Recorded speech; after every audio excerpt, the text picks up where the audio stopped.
Olá, gente, tudo bem? Como estamos? Espero mais uma vez, né? Encontrá-los, todos bem, se cuidando mais uma vez, se protegendo, sem se aglomerar, evitando, né?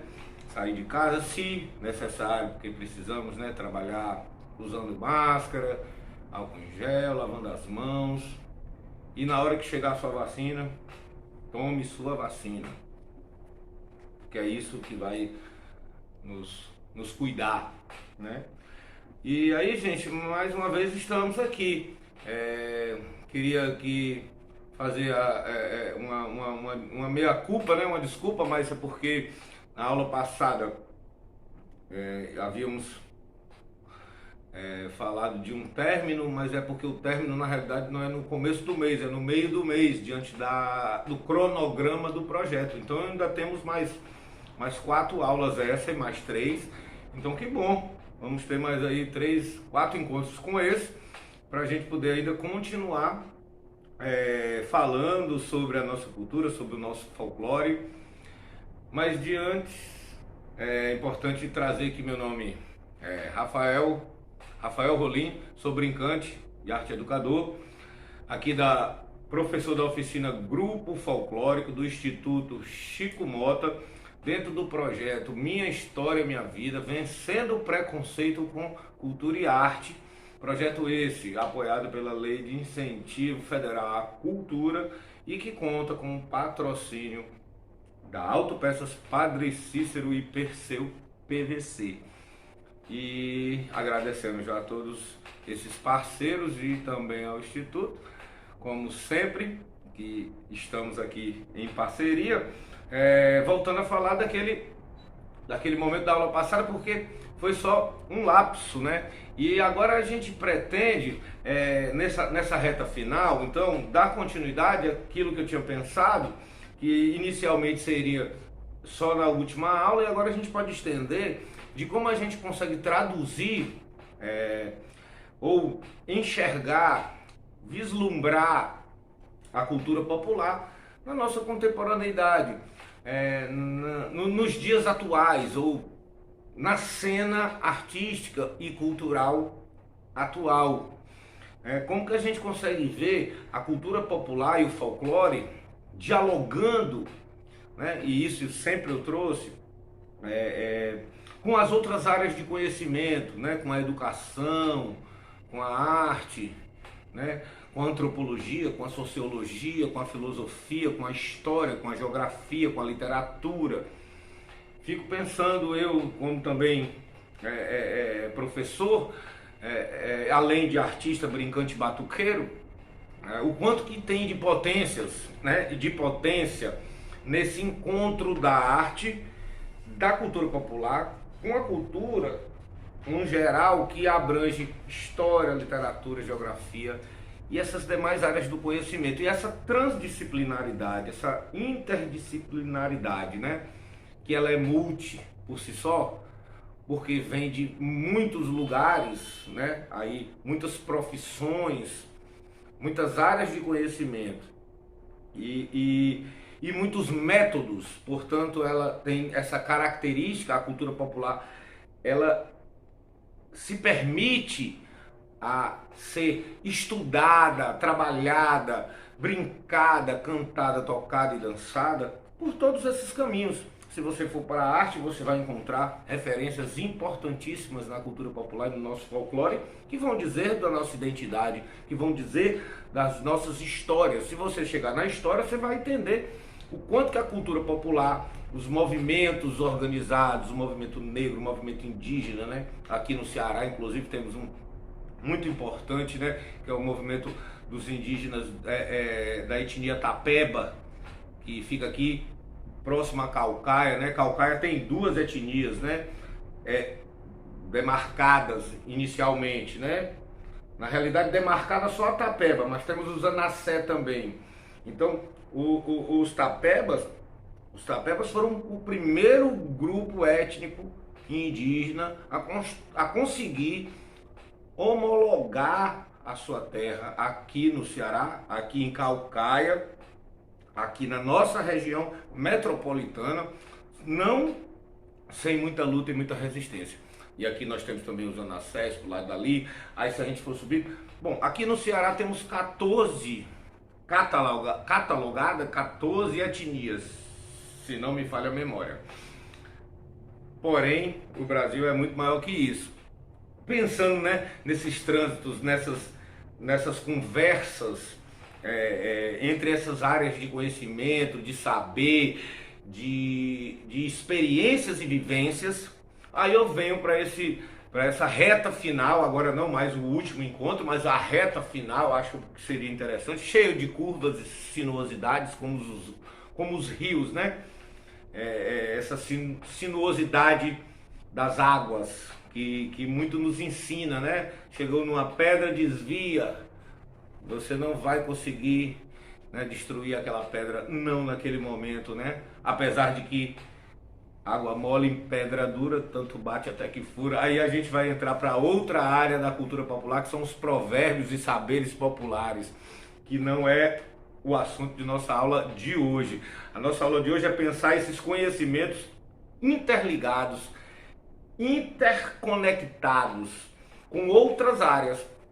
E aí, mais uma vez, vou remeter a um trabalho que acontece com muita potência na cidade de Eusébio, como querem hoje todos os documentos oficiais da cidade. Na cidade de Eusébio, hoje nós temos lá o Grupo Breu, né, que é um grupo de brincantes do Eusébio, e que lá nós estamos, né, desenvolvendo um trabalho que vai beber nessas fontes, vai trocar também com essas fontes. E aí, como eu já disse para vocês também, para quem vem acompanhando as aulas anteriores, que são fontes que a gente bebe da tradição, porém não somos filhos desses mestres, não somos filhos diretamente dessas comunidades tradicionais. Então, como eu já disse também nos encontros, mas para quem está chegando agora, somos grupos de projeção. Por exemplo, os editais da Secult Ceará falam que o nosso grupo se enquadra, né? Aí pensando nas caixinhas também, nos grupos de projeção, que já foram chamados de tradução, porque existem os de tradição, que são a tradição popular, passa de mestre para mestre, de filho para filho, de neto para bisneto, de um sobrinho, né? Então tem aquela, quase que é uma hereditariedade cultural, que a antropologia muito provavelmente sabe explicar muito melhor, porque não é a minha área de conhecimento específica, mas também sou um grande entusiasta da antropologia, porque me ensina muito a pensar a cultura. E aí, nessa mistura entre o tradicional e o contemporâneo, o novo e o que diziam velho, né? O que já tinha passado. Na realidade, o que a gente percebe que na ciclicidade e na circularidade da cultura e da cultura popular principalmente, esses saberes eles vão sendo vividos, revividos, retransformados, ressignificados e construídos em outro grupo, numa outra experiência, numa outra forma de viver aquela cultura, que muitas vezes desloca daquela primeira manifestação inicial. Por exemplo, o reizado que eu aprendi no Juazeiro do Norte. Quando eu trago esse reizado, essa ideia, essa cantiga, essas músicas que estão lá nos primeiros vídeos, vão lá no Instituto Chico Mota que vocês vão ver, nos primeiros 10 vídeos a gente faz um grande apanhado sobre um processo que eu vivi e que eu aprendi com o reizado. Então, quando a gente percebe, né, essas nuances e vai entendendo como que a gente vai construindo tudo isso, a gente vai percebendo que é importante que a gente também perceba, para além de valorizar aquela manifestação que lá está, porque é a matriz, né? São as matrizes estéticas e culturais do nosso país, nós temos, de alguma forma, ressignificações, né? Retrabalhos, configurações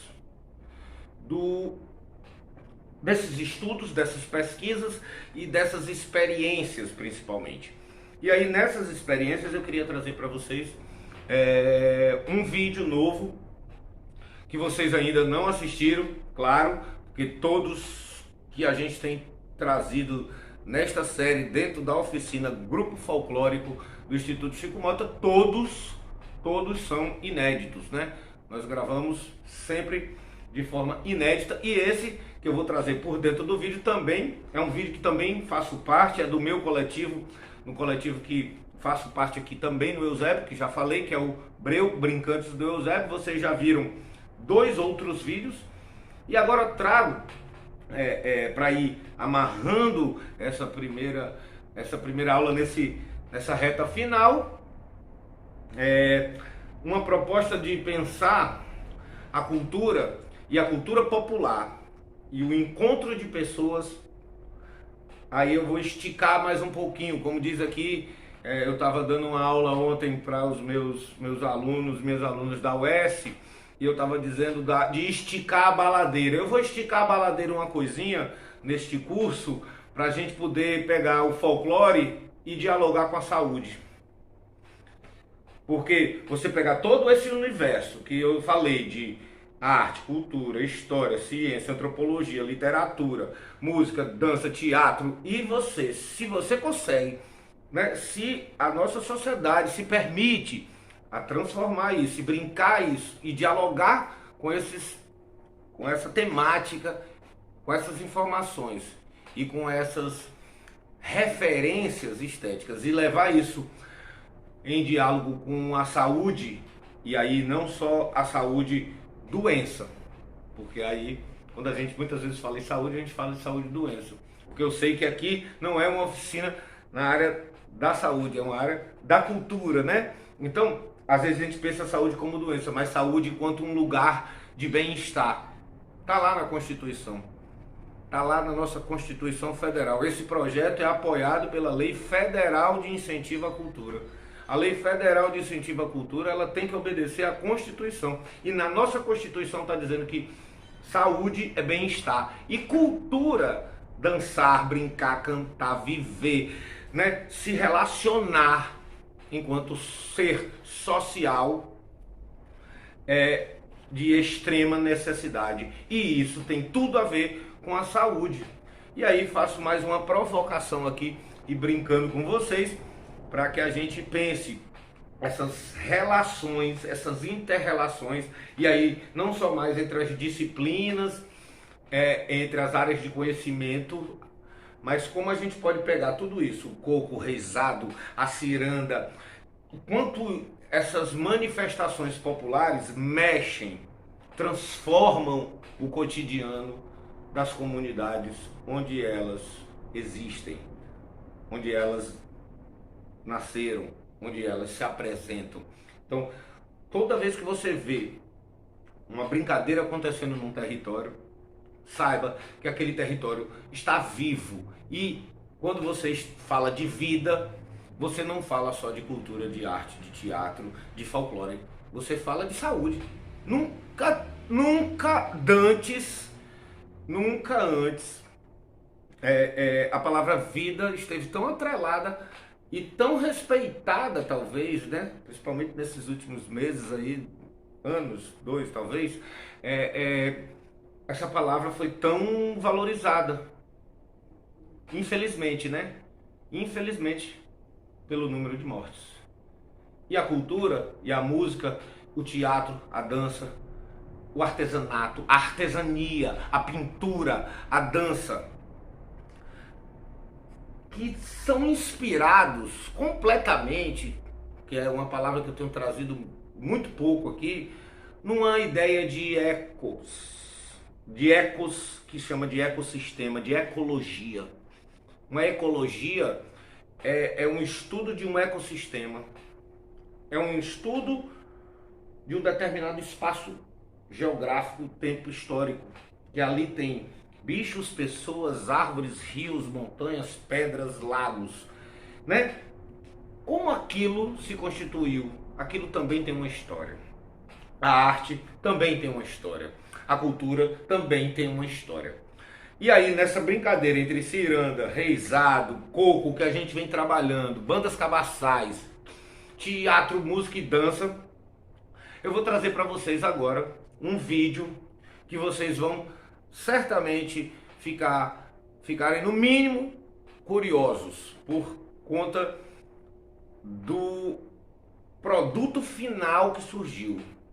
Mas na próxima aula eu vou falar um pouco mais sobre todo esse processo e trazer um pouco mais deste processo, porque nós construímos 3 grandes figuras.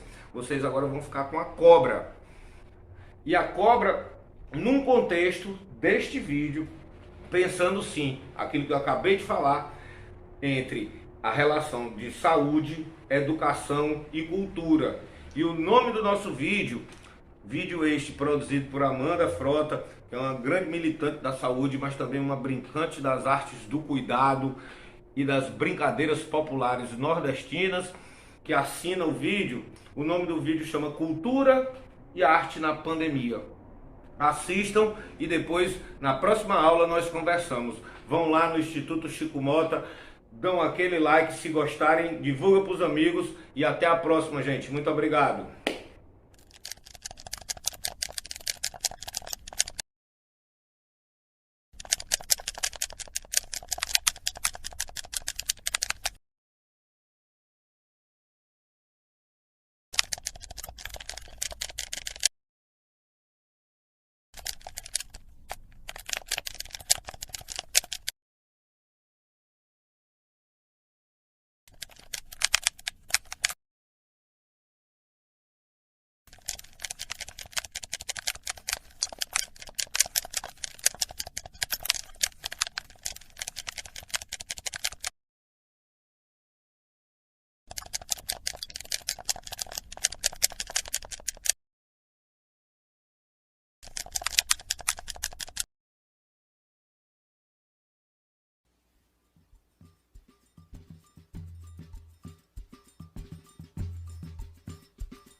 Faço marionetes de fio, faço parte de uma associação chamada Associarte, Associação de Preservação Ambiental.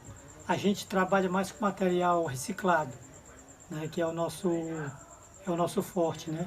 Pneus, a gente recicla pneus, a gente recicla garrafa PET, né? A gente leva esse material, esse produto final, para as feiras de artesanato.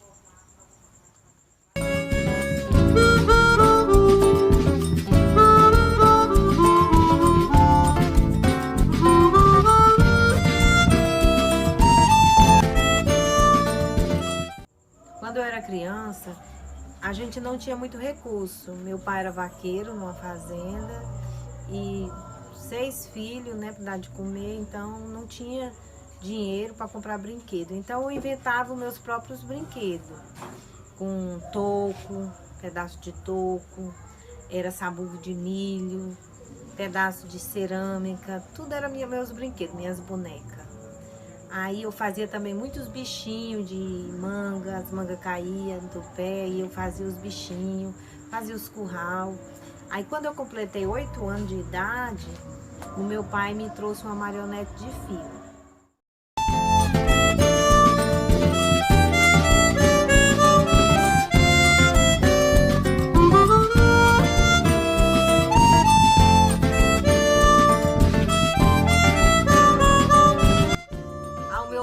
achei um toco, já estava queimado, mas ele tinha um formato para mim, parecia uma boneca. Não tinha braço, não tinha perna, mas tinha o formato da cabeça, dos olhos. Então eu furei a boca, que não tinha a boca, eu furei.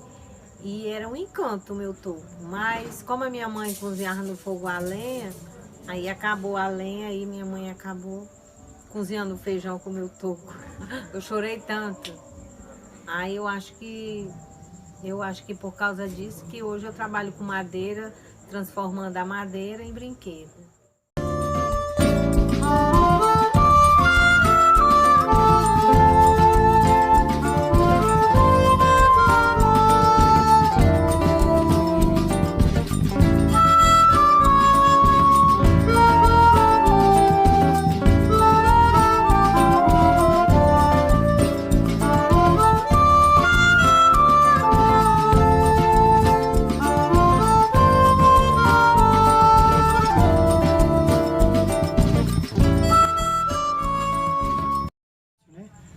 Sou agente de endemias, trabalho com combate à dengue aqui no município de Eusébio também, né?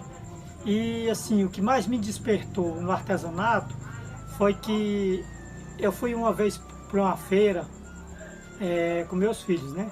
Quando eu cheguei na feira, eu vi que eles ficaram me aperreando por brinquedos, né? Brinquedos de madeira, né? Eu fui numa banca, aí pai, comprei isso, comprei aquilo, eu não tinha dinheiro, né? Aí eu pensei, poxa, eu vou fazer brinquedo, né? Aí isso que me despertou, por quê? Porque na verdade eu já tinha como artesão no sangue. E vim descobrir, depois que eu comecei a levar minhas crianças para as feiras de artesanato, e eles ficaram aperreando. Aí eu disse, não, vou fazer um brinquedo de artesanato que é brinquedo de madeira, artesanato brinquedo de madeira mesmo, que é o artesanato de madeira que eu faço, né? E isso que me despertou, levar essas crianças para a feira, e daí, a partir daí, eu comecei a iniciar no artesanato.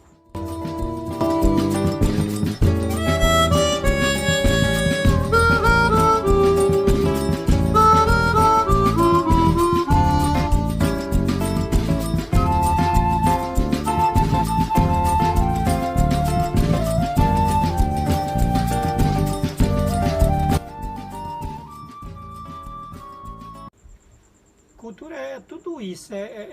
Eu acho que cultura a gente tem que se inspirar nos índios, porque a gente vê que o índio, ele faz parte ali da natureza, né?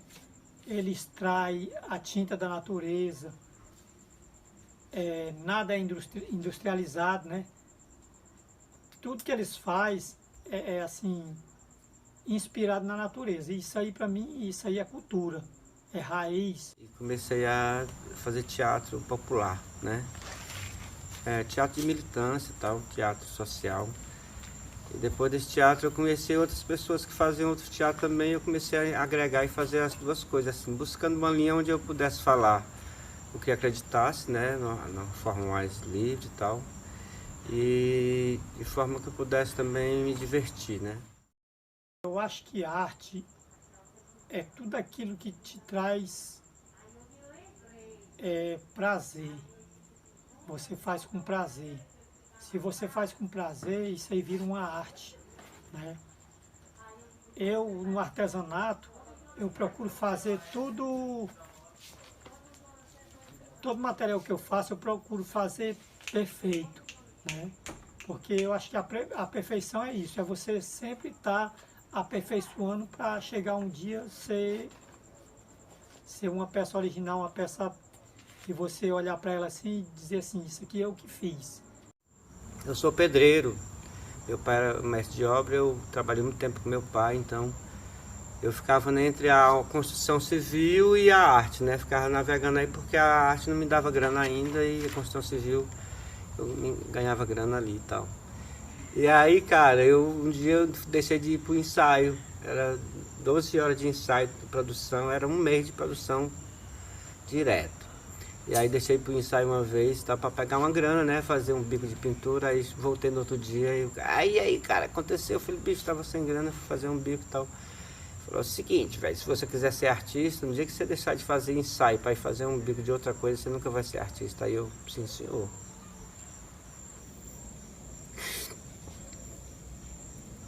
Esse cara é o diretor e o dono do texto que eu brinco hoje. E aí eu comecei a fazer isso. Não, eu quero morrer de fome, mas não quero morrer sem fazer arte na minha vida. Eu não vou me render.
Quanto à Lei Aldir Blanc, né, assim, o que eu acredito, fora todo esse fomento financeiro, né, que chegou, o maior poder que eu vi que ela trouxe foi de benefício foi que ela foi uma lei que necessitou para acontecer da articulação geral da galera, né? E aí nesse ponto eu vi o verdadeiro poder dela, que muitas coisas que estavam paradas e coisas que não existiam passaram a existir para articular isso, né, e diretamente. Eu pela primeira vez participei realmente da construção de uma lei e tudo, e vi tudo aquele processo, e não soube de algo que aconteceu antes assim, né? Geralmente chegou, isso daqui todo mundo precisou realmente fazer acontecer para que acontecesse, né? E eu acho que quando desperta isso, quando desperta mesmo isso, né, você não para, você vai continuar. Isso é um pontapé, né, para que a gente se organize. A gente criou um fórum de cultura que tinha criado um pouquinho antes dela, mas com ele se tornou realmente contínuo, verdadeiro, né? Foi aí que ele passou realmente a acontecer. O nosso Conselho de Cultura passou também a existir devido a a necessidade de organização. Ele já existia, mas precisava de dar andamento a algumas coisas que estavam paradas, né? Então é isso. Eu acho que a força da Aldir Blanc, dessa emergência cultural, foi o que é emergente no momento, que nos articulemos. Então... Bom, eu não sei até onde vai chegar esse vídeo, né? Mas eu queria repassar a minha fala para os nossos governantes, que a gente tem que ter apoio, né? Porque a gente é pequeno, mas assim, a vontade de criar, de fazer é grande, e a gente tem muitas restrições, né? Porque quem está lá em cima não deixa quem está embaixo crescer, né? Então, isso aí é para despertar esses nossos governantes, para apoiar mais essa cultura do Brasil, né? Essa coisa da raiz, né? Para ter mais apoio.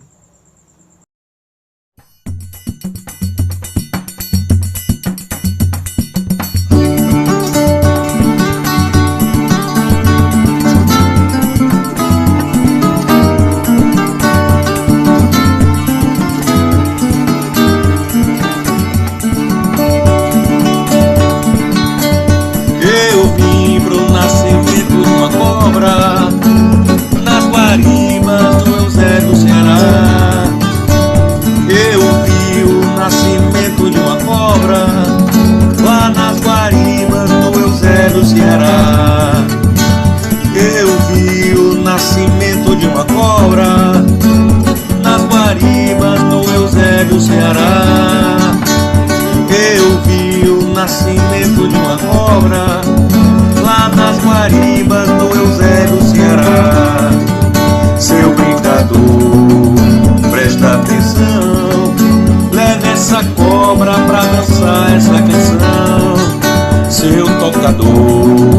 Presta atenção na melodia da pancada do baião. Eu vim pro nascimento de uma cobra nas guaribas do Eusébio, Ceará. Eu vi o nascimento de uma cobra